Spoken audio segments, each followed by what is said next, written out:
Welcome to studio yes news. నేను మీ శ్రీలత. ముందుగా headlines. నిర్మాణం మొదలుపెట్టని ఇల్లు రద్దు, ఏపీ కేబినెట్ కీలక నిర్ణయాలు.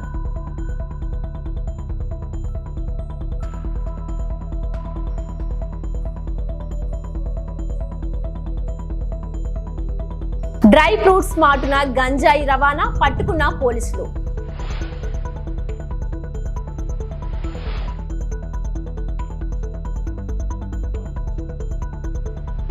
ఘనంగా విభిన్న ప్రతిభావంతుల దినోత్సవం, అలరించిన సాంస్కృతిక ప్రదర్శనలు.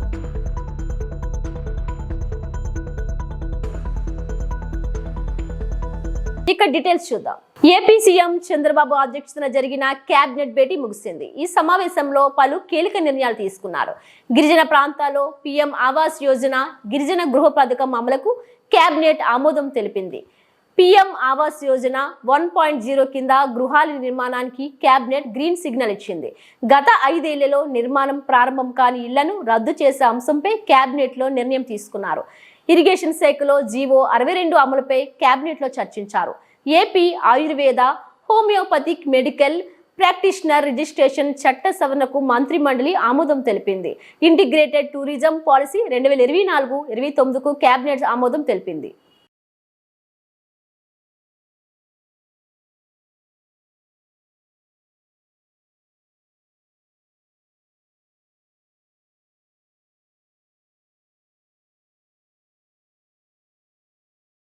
గంజాయి అక్రమ రవాణాకు ముఠాలు రోజుకో మార్గాన్ని ఎంచుకుంటున్నాయి. డ్రై ఫ్రూట్స్ లో గంజాయి ఉంచి కొరియర్ ద్వారా విశాఖ నుంచి ఢిల్లీకి తరలిస్తుండగా విశాఖ పోలీసులు పట్టుకున్నారు. నిందితులను అరెస్ట్ చేసి 122 కిలోల గంజాయిని స్వాధీనం చేసుకున్నారు. దీనికి సంబంధించిన వివరాలను సోమవారం విశాఖ డీసీపీ 1 అజిత వెజెండ్లా వెల్లడించారు. కొంతమంది వ్యక్తులు ఆన్లైన్లో డ్రై ఫ్రూట్స్ ప్యాకెట్లను విశాఖ నుండి ఢిల్లీకి పంపించేందుకు ఓ ప్రైవేట్ కొరియర్ ని బుక్ చేశారు. చిరునామాలు సరిగ్గా నమోదు చేయకపోవడంతో కొరియర్ సంస్థ ప్రతినిధులకు ప్యాకెట్లపై అనుమానం వచ్చి పోలీసులకు సమాచారం అందించారు. రంగంలోకి దిగిన పోలీసులు ప్యాకెట్లను తెరవగా అందులో గంజాయిని గుర్తించారు. ఓ ఇంట్లో వీటిని నిల్వ చేసినట్లు తెలుసుకుని అల్లిపురం తనిఖీలు చేశారు.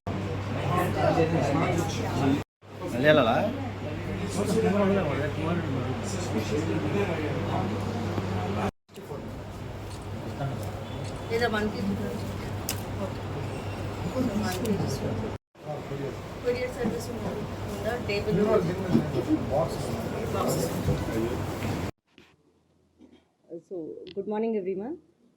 ఈరోజు మనం విశాఖపట్నం పోలీస్ కమిషనరేట్ పరిధిలో 2 టౌన్ పోలీస్ స్టేషన్లో ఒక 296/24 అని ఎన్డీపీఎస్ యాక్ట్ కింద కేసు నమోదు చేయడం జరిగింది.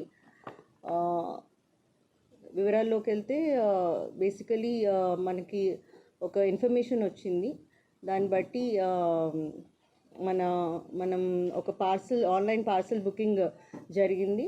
కొరియర్ సర్వీస్ ద్వారా ఆన్లైన్గా చేసి వాళ్ళు ఒక లొకేషన్కి వచ్చి ప్యాకేజ్ కలెక్ట్ చేసుకోమని చెప్పారు. సో ఆ ఇన్ఫర్మేషన్ మాకు లభించడం వల్ల వెళ్ళి అక్కడ ఆ టిప్ ఆఫ్ మీద మనం ఆ లొకేషన్కి వెళ్ళాము. మొత్తం 64 packets containing 122 kgs of ganja అక్కడ లభించింది. మొత్తం ఈ దీనిలో A1 to A7 7 మంది ముద్దాయిలు ఉన్నారు. అందులో A1, A2, A3, A4 నలుగురు కూడా బీహార్కి చెందిన వాళ్ళు. వీళ్ళందరూ కూడా అక్కడే అప్రిహెండ్ చేయడం జరిగింది, వాళ్ళని అరెస్ట్ చేయడం జరిగింది. వీళ్ళు లోకల్గా ఒరిస్సాకి చెందిన ఒక అతని దగ్గర మచ్కండ్ అనే డిస్ట్రిక్ట్ నుండి ఆయన దగ్గర నుండి గాంజా ప్రొక్యూర్ చేస్తున్నారు. తీసుకొని అది ఫార్వర్డ్ లింక్ ఢిల్లీలో ఉంది. ఢిల్లీకి ట్రాన్స్పోర్ట్ చేస్తున్నారు త్రూ కొరియర్ సర్వీసెస్. సో రీసెంట్గా లాస్ట్ వీకే మేము కొరియర్ అండ్ పార్సల్ సర్వీసెస్ అందరితోనూ నార్కోటిక్స్ కంట్రోల్ బ్యూరో తో పాటు ఒక సెషన్ చేయడం జరిగింది. వాళ్ళందరికీ చెప్పటం జరిగింది that any kind of suspicious parcel అయినా ఎటువంటి బుకింగ్స్ ఏమైనా ఉంటే మాకు వెంటనే చెప్పమని చేయటం జరిగింది. వాళ్ళు ఇచ్చిన టిప్ ఆఫ్తో వెంటనే ఈ 122 kgs ఆఫ్ గాంజా కేసుని రిజిస్టర్ చేయటం జరిగింది. సో చాలా స్విఫ్ట్గా అండ్ స్మార్ట్గా యాక్ట్ చేసి 2 టౌన్ పోలీస్ స్టేషన్ సిబ్బంది ఈ ముఠాని మొత్తం నలుగురిని వెంటనే అరెస్ట్ చేశారు విత్ ఇన్ 1 day. అండ్ మిగతా బ్యాక్వర్డ్ లింకేజ్ ఒరిస్సాకి చెందిన వ్యక్తి ఉన్నారు, అతన్ని కూడా మేము అప్రహెండ్ చేస్తాము. అలానే ఫార్వర్డ్ లింకేజెస్ ఢిల్లీలో ఉన్నారు, వాళ్ళని కూడా ఇన్వెస్టిగేషన్లో తీసుకొచ్చి అరెస్ట్ చేయడానికి అన్ని ప్రయత్నాలు జరుగుతున్నాయి. And with regard to NDPS మనం సిటీలో చాలా కృషి చేస్తున్నాము. Maximum number of cases book చేస్తున్నాము. ఎక్కడ చాలా చెక్ పోస్ట్ ఉన్నాయి, ప్రస్తుతం లర్కింగ్ బీట్స్ ఉన్నాయి. ఎక్కడైనా కానీ information especially railway stations, bus stands వీటిల్లో ఉండేది, ప్లస్ బార్డర్స్ నుండి వచ్చేది మనం, because we are very close to ASR district and important transport route కాబట్టి any information or any transit రూట్లో ఉన్నవన్నీ కూడా మనం ఈ టిప్ ఆఫ్స్ మీద అండ్ మన ఇన్ఫర్మేషన్ మీద we are trying to book maximum number of cases అండి. అలాంగ్ విత్ దిస్ మీ అందరికీ కూడా తెలుసు, వెరీ రెగ్యులర్గా లాడ్జెస్ చెకింగ్ నడుస్తుంది. 2-wheeler 4-wheeler పెట్రోలింగ్ ఇంక్రీజ్ అయింది.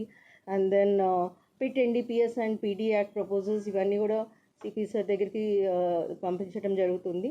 So with an iron fist మనం విశాఖపట్నం సిటీ పోలీస్ గాంజా మీద we are fighting.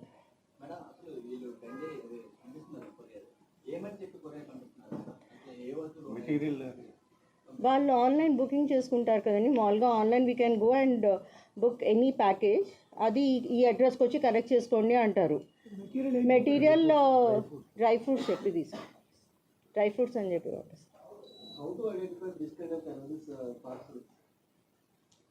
So recently, as I told you, Narcotics Control Bureau, they have given us a session. దాన్ని బట్టి కూడా ఎక్కడైతే addresses క్లియర్గా ఇవ్వట్లేదు, ఫోన్ నంబర్స్, నేమ్స్ అవి సరిగ్గా ఫుల్గా ఇవ్వట్లేదు అట్లాంటిది, అండ్ కొన్ని సస్పీషియస్ కంట్రీస్కి కూడా పంపిస్తూ ఉంటారు, అవి ఆర్ అక్కడ నుండి వస్తున్నాయి, అట్లాంటివి కొంచెం ఎక్కువగా ట్రాక్ చేయాలి. ఈ పార్సల్ అండ్ విశాఖ పారిశ్రామిక ప్రాంతం కోరమండల్ ఇంటర్నేషనల్ లిమిటెడ్ సంస్థ వద్ద ఉద్రిక్త వాతావరణం నెలకొంది. సంస్థ ప్రధాన ద్వారం ఎదుట కార్మికులు ఆందోళన చేపట్టారు. సంస్థలో పనిచేస్తూ మృతి చెందిన కార్మికుని కుటుంబానికి న్యాయం చేయాలంటూ ఆందోళనకు దిగారు. దీంతో సమాచారం అందుకున్న మల్కాపురం పోలీసులు అక్కడికి చేరుకొని పరిస్థితిని పరిశీలించారు. కోరమండల్ సంస్థలో నీటి సొంపులో పడి కారు డ్రైవర్ ఎస్ రమణ మృతి చెందితే ఆ విషయాన్ని గోప్యంగా ఉంచేందుకు సంస్థ ప్రయత్నం చేసిందని కార్మికులు ఆరోపించారు. మృతుని కుటుంబానికి 50 లక్షల నష్టపరిహారం ఇవ్వాలంటూ నినాదాలు చేశారు. కుటుంబం కోసం ఆలోచించారు కదా వాళ్ళు. ఏంటంటే ఈ కంపెనీ వైఖరి పూర్తిగా మీకు ఖండిస్తున్నాం. వారికి నష్టపరిహారం 50 lakhs వరకు ఇవ్వాల్సిన బాధ్యత ఉంది. రోడ్ల మీద వెళ్ళిపోతే పొల్యూషన్ వాళ్ళకి 10 లక్షలు 20 లక్షలు మీరు ఇస్తున్నారే, ఇండిపెండెంట్ పడుకున్నావు నువ్వు ఎందుకు మీకు గుప్తంగా దాచారు? గుప్తం దాచి ఇప్పుడు యాక్సిడెంట్ అయిన తర్వాత లేకపోతే అక్కడ చచ్చిపోయాడో లేకపోతే ఏంటో తెలియదు, వాళ్ళకి పేరెంట్స్ ఇంటిపెట్టి చేయాలి కదా.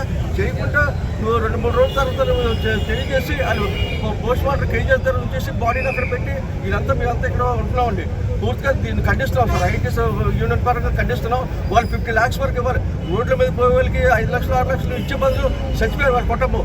నెక్స్ట్ ఏంటంటే పాయింట్ ఏంటంటే వాళ్ళు కుర్రాడు ఆయన 50 years వరకు కోరమండల్ యాజమాన్యం ఏం చెప్తుందండి? యాజమాన్యం అయితే ఇంతవరకు ఏం చెప్పట్లేదండి. మేము 5 లక్షలు ఇస్తాం, 6 లక్షలు ఇస్తాం, 10 లక్షలు ఇస్తాం, ఏదో రకరకాల రేట్లు బేరపడుతున్నారు తప్ప పూర్తిగా వాళ్ళకి న్యాయం చేసే బాధ్యత అనేది యాజమాన్యం కనబట్టలేదు. సరే, పూర్తిగా దాన్ని తీవ్రంగా ఖండిస్తుంది. ఇది ఏంటంటే బాడీని తీసుకొచ్చి ఇక్కడ పెట్టేసి దాని మీద ధర్నా. అంతర్జాతీయ విభిన్న ప్రతిభావంతుల దినోత్సవాన్ని జిల్లా వికలాంగుల సంక్షేమ శాఖ ఆధ్వర్యంలో స్థానిక ఉడా చిల్డ్రన్స్ ఎరీనాలో మంగళవారం ఘనంగా జరిగింది. ముఖ్య అతిథిగా జిల్లా కలెక్టర్ ఎంఎన్ హరీంద్ర ప్రసాద్ పాల్గొని జ్యోతి ప్రజ్వలనతో కార్యక్రమాన్ని ప్రారంభించారు. ఈ సందర్భంగా పలువురు విభిన్న ప్రతిభావంతులు సాంస్కృతిక ప్రదర్శన ఇవ్వగా వారికి కలెక్టర్ ప్రతిభా పురస్కారాలు అందజేశారు. ఈ సందర్భంగా కలెక్టర్ మాట్లాడుతూ విభిన్న ప్రతిభావంతుల సమస్యల పరిష్కారానికి ప్రత్యేకంగా దృష్టి సారించాలన్నారు. రాష్ట్ర ప్రభుత్వం విభిన్న ప్రతిభావంతులకు ప్రతి నెల 1వ తేదీన ఇంటింటికి వెళ్లి 6,000 పెన్షన్ అందిస్తున్నామన్నారు. అన్ని విధంగా ఒక ఇంక్లూసివ్ గ్రోత్ అండ్ డెవలప్మెంట్ పొందాలి. అదేవిధంగా వాళ్ళు లీడర్షిప్ ప్రతి అంశంలో ఉండాలనే ఉద్దేశంతో ఈ సంవత్సరం కూడా ఈ కార్యక్రమం మనము చేపడుతున్నాము. ఈ సంవత్సరం అంతా కూడా మన దివ్యాంగ్జన్, మన ప్రధానమంత్రి పిలిచేవారు దివ్యాంగ్జన్ని, దివ్యాంగ్జన్ యొక్క ఇన్వాల్వ్మెంట్తో వాళ్ళకు మేలు జరిగే విధంగా ఎటువంటి చర్యలు తీసుకోవాలనే అంశం మీద మనము కార్యక్రమాలు ఏర్పాటు చేయడం జరుగుతుంది. రాబోయే రోజులంతా కూడా అంటిల్ నెక్స్ట్ ఇయర్ మనం యాక్టివిటీస్ చేయడం జరుగుతుంది. మీ అందరికీ తెలుసు, మన రాష్ట్ర ప్రభుత్వం గౌరవ ముఖ్యమంత్రి వర్యులు ఒక లీడర్షిప్లో పెన్షన్స్ అనేది ఆల్రెడీ పెంచడం జరిగింది. 6,000 ప్రభుత్వం ఇస్తుంది ప్రస్తుతం. అంతేకాకుండా కంప్లీట్గా ప్యారలైజ్ అయి మంచాల్లో పడిపోయిన వారికి, అదేవిధంగా సెరిబ్రల్ పాలసీ మల్టిపుల్ స్క్లెరోసిస్ ఉండే వాళ్ళకి 15,000 దాకా పెన్షన్ పెంచి రాష్ట్ర ప్రభుత్వం జీవోచారి చేయడం జరిగింది. దాని మేరకు మనము ప్రతి 1వ తారీఖు వాళ్ళ ఇంటికే వెళ్ళి అందచేయడం జరుగుతుంది. సో దీంట్లో మీరు అర్థం చేసుకోవచ్చు రాష్ట్ర ప్రభుత్వం ఎంత సీరియస్గా మన దివ్యాంగజన్ యొక్క మేలు గురించి ఆలోచిస్తున్నది అని. ఇంతే కాకుండా రాబోయే రోజుల్లో మనము స్పెషల్ డ్రైవ్ అనేది ఏర్పాటు చేయడం జరుగుతుంది బ్యాక్లాగ్ వేకెన్సీస్ కోసం. అదేవిధంగా ప్రమోషన్లో కూడా మనము స్పెషల్ డ్రైవ్ ఏర్పాటు చేయడం జరిగింది. ఆల్రెడీ ఏడీ డిసేబుల్డ్ వారిలో ఒక కార్యాచరణ ఏర్పాటు చేసుకొని దాని మేరకు ఫైల్స్ అని కూడా సర్క్యులేట్ చేయడం జరిగింది. రాబోయే రోజుల్లో ఆ రిక్రూట్మెంట్ డ్రైవ్ కూడా మనము ఇవ్వడం జరుగుతుంది. ఎవరైతే మన దివ్యాంగజన్స్ ఉన్నారో వాళ్ళందరికీ కూడా న్యాయం జరిగే విధంగా ఈ రిక్రూట్మెంట్ అన్నీ కూడా త్వరగతిలో పూర్తి చేయడం జరుగుతుంది. ఇంతే కాకుండా యాక్సెసిబుల్ ఇండియా క్యాంపెయిన్ ద్వారా ప్రతి పబ్లిక్ ప్లేస్ కూడా తహసీల్దార్ ఆఫీస్ నుంచి కలెక్టర్ ఆఫీస్ దాకా అందరికీ యాక్సెసిబుల్గా ఉండాలనే ఉద్దేశంతో చాలా కార్యక్రమాలు చేపట్టడం జరిగింది రాష్ట్ర మరియు కేంద్ర ప్రభుత్వాల ఒక ఆధ్వర్యంతో. రాబోయే రోజుల్లో కూడా ఇంకా ఎక్కడైనా మనకి గ్యాప్స్ ఉంటే వాళ్ళు రావడం వెళ్ళడం దీనికి అడ్డుగా యాక్సెసిబుల్ లేకుండా సమస్యలు ఉంటే అవి కూడా పరిష్కారం చేయడం జరుగుతుంది. పబ్లిక్ ట్రాన్స్పోర్ట్ అంశాలు కూడా మనము పరిగణలోకి తీసుకొని దాంట్లో కూడా ఇబ్బంది లేకుండా చూడడానికి ప్రయత్నం చేయడం జరుగుతుందని సభంగా తెలియజేస్తున్నాను. దెన్ మన దగ్గర ఉన్న హాస్టల్స్ అన్నిట్లో కూడా మంచి సదుపాయాలు ఏర్పాటు చేయాలి. పిల్లలకి ఎటువంటి ఇబ్బంది లేకుండా వాళ్ళు అక్కడ చదువుకోవడం వీలు కావాలనే ఉద్దేశంతో సిఎస్ఆర్ యాక్టివిటీస్ ద్వారా కూడా కొన్ని డెవలప్మెంట్ యాక్టివిటీస్ చేపడుతున్నాము.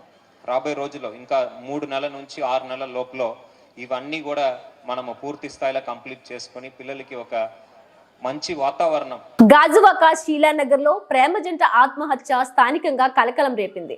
వెంకటేశ్వర కాలనీలో ఎస్ఎల్ వినాయక క్లేవ్ అపార్ట్మెంట్ తెల్లవారుజామున అపార్ట్మెంట్ పై నుండి కిందకు దూకి ఆత్మహత్య చేసుకున్న ప్రేమ జంట అమలాపురంకు చెందిన పిల్లి దుర్గారావు, సాయి సుస్మితగా పోలీసులు గుర్తించారు. మృతుడు దుర్గారావు క్యాటరింగ్ నడుపుతుండగా మృతురాలు సాయి సుష్మిత ఒక ప్రైవేట్ కంపెనీలో సాఫ్ట్వేర్ ఉద్యోగిగా పనిచేస్తున్నట్లు స్థానికులు చెబుతున్నారు.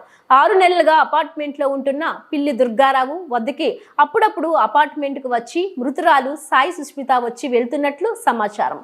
పోలీసులు ప్రాథమిక వివరాలు వెల్లడించారు.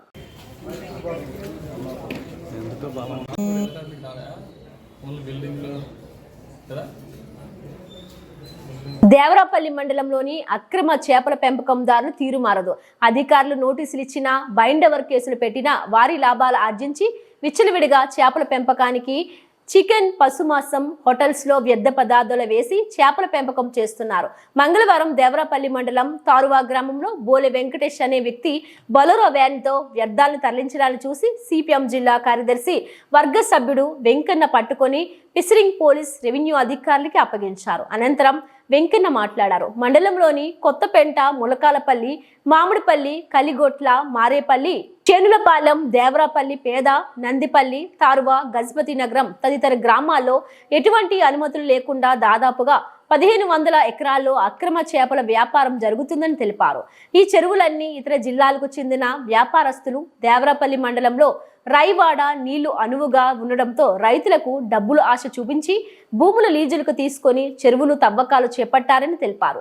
ఈ చేపల పెంపకం కొరకు మేతగా చనిపోయిన పశుమాంసం, చికెన్, గొర్రెలు, మేకలు వ్యర్థాలను మరియు బ్రాండెక్స్ లాంటి కంపెనీలు హోటల్స్లో క్యాంటీన్లో వ్యర్థాలకు తీసుకొచ్చి చేపలకు మేతగా వేస్తున్నారని తెలిపారు. దీని వలన చేపలు తినేవారికి తీవ్రమైన రోగాలు, క్యాన్సర్ వంటి భయంకరమైన వ్యాధులు వస్తున్నాయని తెలిపారు. దీంతో పాటు చెరువుల పక్కనే ఉన్న పశువులు, పాకలు, కళ్ళాలతో పాటు నీటిని పొలాల్లోకి వదిలి పెడుతున్నారని, దీని వలన రైతులు తీవ్ర ఇబ్బందులు పడుతున్నారని తెలిపారు.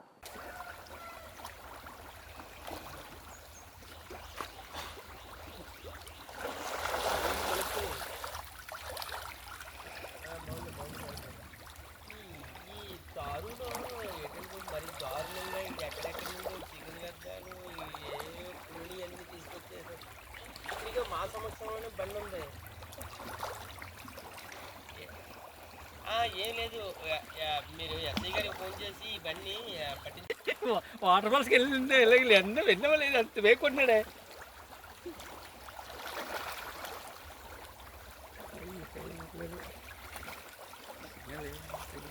ఈ కోట బోయ చిన్నగనపల్లి పరిసరాల్లో పంట పొలాలపై ఏనుగులు స్వైర విహారం చేశాయి. అరటి, మామిడి, టమోటా చెట్లను ధ్వంసం చేశాయి. పలమనేరు నియోజకవర్గం వి కోట మండలం బోయ చిన్నగన్నపల్లి పరిసరాల్లో దాదాపు 10 ఏనుగులు నాయకనేరి అటవీ ప్రాంతంలోని గోబిదోని కుంట అడవి నుండి బోయ చిన్నపల్లి గ్రామ సమీపంలోని పంట పొలంలోకి ప్రవేశించి పంట పొలాలను తీవ్రంగా నష్టపరిచాయి. అడవిని ఆనుకుని ఉండే హనుమంతగౌడు, మురళి అనే రైతులకు చెందిన మామిడి చెట్లను విరిచేశాయి. అరటి, కొబ్బరి చెట్లను సైతం తొక్కి పడేశాయి. మొక్కజొన్న, కాలీఫ్లవర్, బొప్పాయి పంటలను సైతం తొక్కి ధ్వంసం చేశాయి. ఆదివారం తెల్లవారుజామున సుమారు 10 ఏనుగుల గుంపు పంట పొలాల్లోకి చొరబడి తోటలను తిని తొక్కి నష్టపరచడంతో రైతులు కన్నీళ్ల పర్యంతమవుతున్నారు. గత ఏడాది కాలంగా ఏనుగుల బెడద లేదని ప్రశాంతంగా ఊపిరి పీల్చుకుంటున్న అటవీ సరిహద్దు గ్రామాల రైతులకు కుప్పం రేంజ్ పరిధి నుంచి ఏనుగుల మంద తిరిగి రావడంతో రైతులు కంటి మీద కునుకు లేకుండా పోతుందని, ఏనుగుల దాడుల్లో ఒక్కొక్క రైతుకు సుమారు 2 లక్షలకు పైగా పంట నష్టం సంభవించినట్లు బాధిత రైతులు వాపోతున్నారు.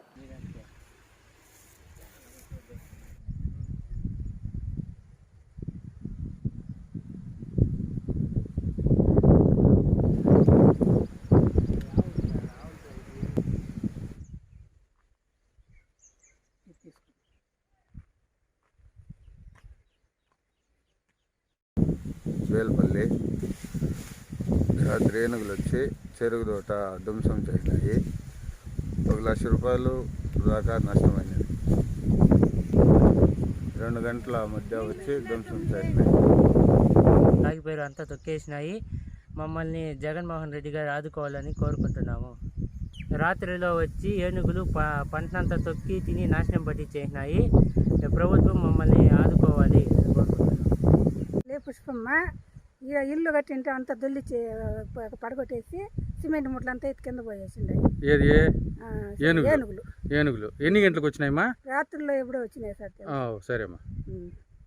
ఇల్లంతా దెబ్బేయండి, సిమెంట్ ముట్లంతా ఎత్తి కిందకి వేసి కింద పోసేసి. పేరు మనోహర్. నిన్న సాయంత్రం 5:30 కాడ ఏనుగులు ఫారెస్ట్ అధికారులు ఇచ్చేసినారు. ఈ పక్క ఏనుగులు వచ్చినాయి. అక్కడి నుండి వచ్చి మొత్తం ఫోన్లు పంటలంతా ధ్వంసం చేసినాయి. ఫారెస్ట్ అధికారులు పట్టించుకోవటం లేదు. అట్లా పట్టించుకోవాలంటే సీఎం జగన్మోహన్ రెడ్డి గారికి వినతి పత్రం పంపించాల్సి వస్తుంది.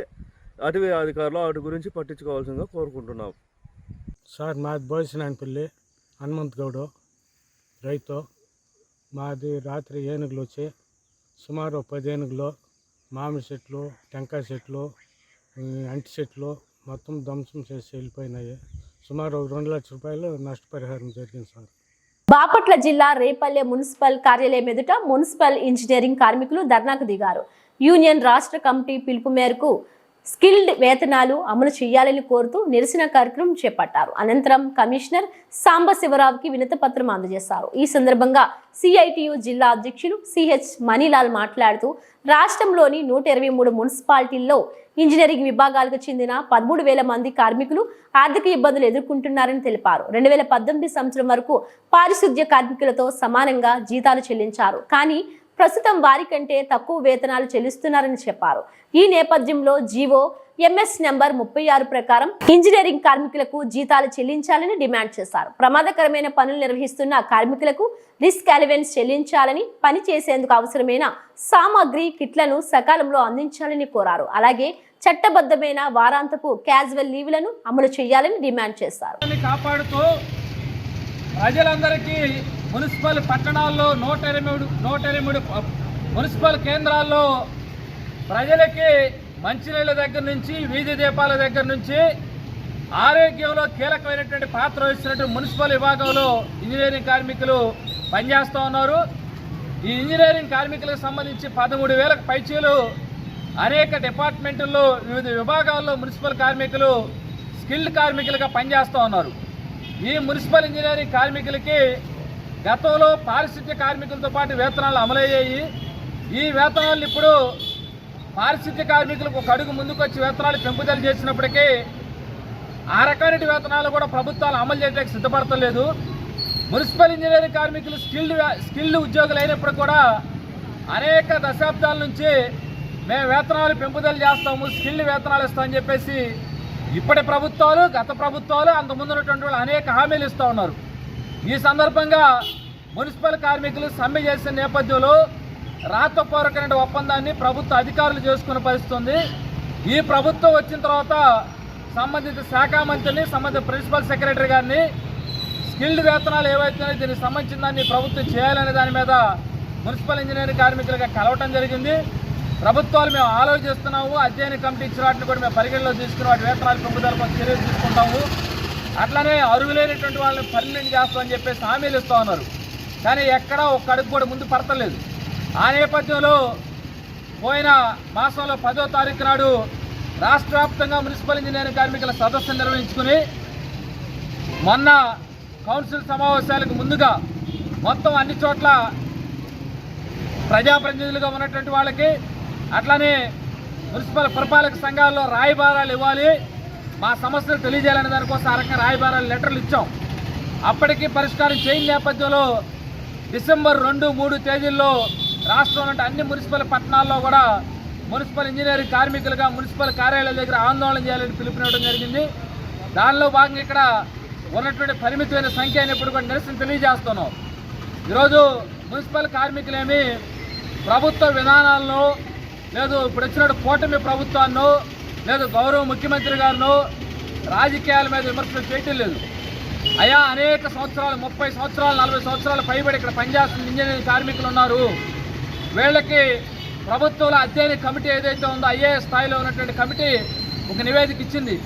10 సంవత్సరాలు సర్వీస్ దాటితే మేము 75,000 రూపాయలు, లేదు సంవత్సరానికి 2,000 రూపాయలు అదనంగా, లేదు ప్రభుత్వ పథకాలు అమలు చేస్తాం, సంక్షేమ పథకాలు అమలు చేస్తాము, స్కిల్డ్ ఎంప్లాయీస్ ఎవరైతే ఉన్నారో పార్కుల్లో పనిచేసేటువంటి వాళ్ళు, డేటా ఆపరేటర్లు, వివిధ విభాగాల్లో వాళ్ళు అధ్యయన కమిటీ తీసుకున్న దాని ప్రకారం అమలు చేస్తామని చెప్పేసి గతంలో చెప్పారు. ఇప్పుడు ప్రభుత్వం కూడా కట్టుబడిందని చెప్పారు. అందుకని ఈరోజు ధరలు పెద్ద ఎత్తున పెరుగుతూ ఉన్నాయి, మనం చూస్తూ ఉన్నాం. ఈరోజు రాష్ట్రంలో ప్రతి ఛార్జీ, విద్యుత్ ఛార్జీల దగ్గర నుంచి పెట్రోల్, డీజిల్, ప్రతిదీ మానవ జీవితంలో ఈరోజు కీలకమైనటువంటి ధరలు పెద్ద ఎత్తున పెరుగుతున్న నేపథ్యంలో ఈ వేతనాలతో మున్సిపల్ ఇంజనీరింగ్ విభాగంలో అంటే కార్మికులు వాళ్ళు ఇబ్బందులు పడతారు. అందుకని మున్సిపల్ ఇంజనీరింగ్ కార్మికులకి స్కిల్డ్, సెమీ స్కిల్డ్ వేతనాలు అమలు చేయడం కోసం ప్రభుత్వం ప్రయత్నం చేయాలని చెప్పేసి, దానికోసం సిద్ధపడాలని చెప్పేసి ఈరోజు ఆందోళన చేస్తున్నాం. ఈ డిసెంబర్ మాసంలో మొత్తం రాష్ట్రంలో అన్ని జిల్లా కలెక్టరేట్ల దగ్గర కూడా మున్సిపల్ ఇంజనీరింగ్ కార్మికుల డిమాండ్స్ మీద స్కిల్డ్, సెమీ స్కిల్డ్ వేతనాలు అమలు చేయాలనే దానికోసం మొత్తం ఆందోళన కార్యక్రమాలు కూడా చేయడానికి సిద్ధమవుతున్నాం. గౌరవ ముఖ్యమంత్రి గారు, ఈ ప్రభుత్వం కూడా గతంలో హామీలు ఇచ్చిన నేపథ్యంలో ఈ సమస్యల పరిష్కారం కోసం పూనుకోవాలని చెప్పేసి ఇప్పటివరకు సానుకూలంగా ఉన్నారు. కాగితం ఇచ్చిన ప్రతి సందర్భంలో మేము పరిష్కారం కోసం పూనుకుంటామని చెప్పి చెప్తున్నారు. ఆ రకంగా పూనుకోవాలని చెప్పేసి ఏపీ మున్సిపల్ వర్కర్స్ ఎంప్లాయీస్ యూనియన్గా, CIT అనుబంధ యూనియన్గా డిమాండ్ చేస్తూ ఈ నిరసన కార్యక్రమం, ఆందోళన కార్యక్రమం చేస్తాం. పల్నాడు జిల్లాలో గంజాయి నిర్మూలనకు తీసుకోవాల్సిన చర్యలపై ఎస్పీ శ్రీనివాసరావు ఎక్సైజ్ అధికారులతో ఈగల్ టీం డైరెక్టర్ రవికృష్ణ ప్రత్యేక భేటీ నిర్వహించారు. నర్సరావుపేట ఎక్సైజ్ కార్యాలయంలో రవికృష్ణ మాట్లాడుతూ నర్సరావుపేటలో 400 గంజాయి చాక్లెట్లు పట్టుబడ్డాయని చెప్పారు. గంజాయి డ్రగ్స్ ను సమూలంగా నిర్మూలించేందుకు చర్యలు తీసుకుంటున్నామని తెలిపారు. రాష్ట్రంలో మాదక ద్రవ్యాలు ఎక్కడైనా ఉంటే వెంటనే 1972కి ప్రజలు సమాచారం అందించాలని సూచించారు. గంజాయి నిర్మూలన కోసమే ప్రభుత్వం ఈగల్ అనే వ్యవస్థను తెచ్చిందన్న ఆయన మాదక ద్రవ్యాలు విక్రయించినా కలిగి ఉన్న నేరమేనని స్పష్టం చేశారు. అనంతరం గంజాయి చాక్లెట్లను పట్టుకున్న నర్సరావుపేట ఎక్సైజ్ పోలీసులకు అభినందనలు తెలిపారు.